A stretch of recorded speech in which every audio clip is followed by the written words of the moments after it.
Welcome to prototyping. A prototype is an early sample, model, or release of a product created to test a concept or process. Typically, a prototype is used to evaluate a new design, to improve the accuracy of analysts and system users, and it is the step between the formalization and the evaluation of an idea. Prototypes are a crucial part of the design process and a practice used in all design disciplines, from architects, engineers, industrial designers, and even service designers. Prototypes is used to test their designs before investing in mass production. The prototype model process is usually used to understand the requirements of a project. This prototype is developed based on the currently known requirements and is refined as needed to improve the design.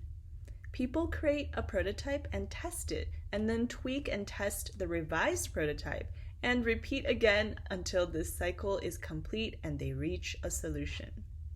Another word for this is iterative, meaning that we repeat the steps as many times as needed, making improvements, learning from failures, and uncovering new design possibilities along the way to arrive at a great solution. The purpose of a prototype is to have a tangible model of the solutions to the problems already defined and discussed by the designers during the concept idea stage. Instead of going through the entire design cycle based on a supposed solution, prototypes allow designers to validate their concepts by putting an early version of the solution in front of real users and collecting feedback as quickly as possible.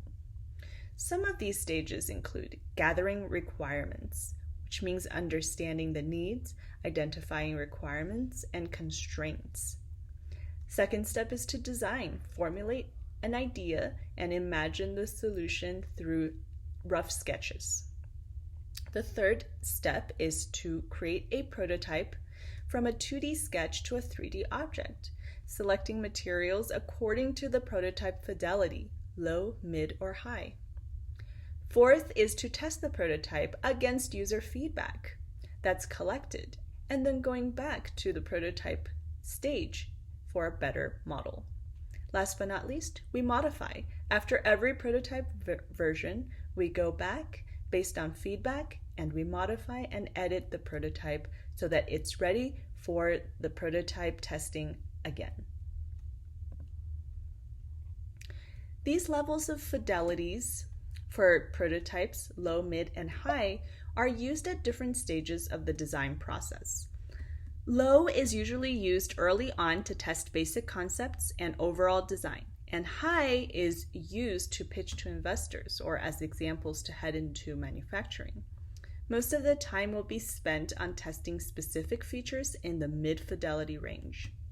Prototypes often fail when tested, and this shows designers where the defects are and sends the team back to the drawing board to refine or repeat the proposed solution based on real user feedback. And because they fail early, prototypes can save lives, avoiding the waste of energy, time, and money in implementing weak or inappropriate solutions, and also save money. Another advantage of prototyping is that because the investment is small, the risk is low. Different product fidelities coincide with different phases of product development through visual design, content interactivity, and functionality, all of which is to fulfill a common goal of any product development process. These goals are 1, to devise and solve problems the team has to do or create something, 2, to communicate ideas in an understandable way, to start a conversation with end users around a specific idea to get the specific feedback, 3, to test possibilities without compromising on a single solution, and 4, to fail quickly, inexpensively, and learn from mistakes before investing too much time, reputation, or money.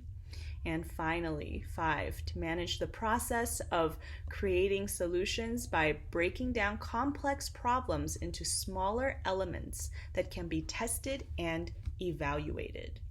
To sum it up, prototype measurements include visual design, content, interactivity, and of course, functionality. There are several types of prototypes. Low-fidelity prototypes consist of sticky notes and sketches of paper or in 3D modeling software, which is ideal for brainstorming and high-level collaboration. Medium-fidelity prototypes are often called wireframes and are made in black and white, limiting the design approach to user flows and information architecture for a digital interface. And in terms of material products, medium fidelity prototypes usually fulfill the structural and 3D spatial specifications of the product. However, it is often made with cheap and accessible materials such as cardboard or foam.